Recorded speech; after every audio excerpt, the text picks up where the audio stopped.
High, তোমরা কেমন আছো? আমি ভালো আছি, কিন্তু গলাটা একটু খারাপ। তোমার ইনস্টাগ্রামের কিছু রিলসের ভিডিও করার ছিল, তো সেগুলো কমপ্লিট করলাম। কমপ্লিট করে বনুকে আনতে গেছিলাম। বনু গেছিলো জিমে।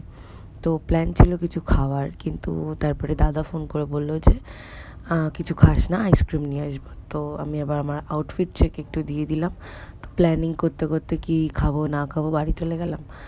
তো বাড়ি যাওয়ার পথে দেখছিলাম কত দোকান, এখানে না তাও বাও খুলেছে। অনেক দিন হয়ে গেছে, আমি পুজোর সময় একবার গিয়েছিলাম যদিও বা, কিন্তু আরেকবার যাওয়ার প্ল্যান আছে। তো লেটসি কবে যাওয়া হয়, এখনও তো জানি না। আর কালকে পয়লা বৈশাখ, অলরেডি মা আমার জন্য জামা প্যান্ট কিনেই রেখেছে, কারণ তোমরা হয়তো জানো যে আমি ব্যাঙ্গালোরে থাকতাম। তো এখন আমি শিফট হয়ে গেছি এখানে। তো বাড়ি এসে একটু চা টা খেলাম, খেয়ে আইসক্রিম খেলাম, ডিনার কমপ্লিট করে এভাবে দিনটা আমার কাটলো। তো কালকে পয়লা বৈশাখ, সবাইকে শুভ পয়লা বৈশাখ। কালকে আই গেস খুব ভালো কোনো ভিডিও আসবে তোমাদের জন্য। টাটা।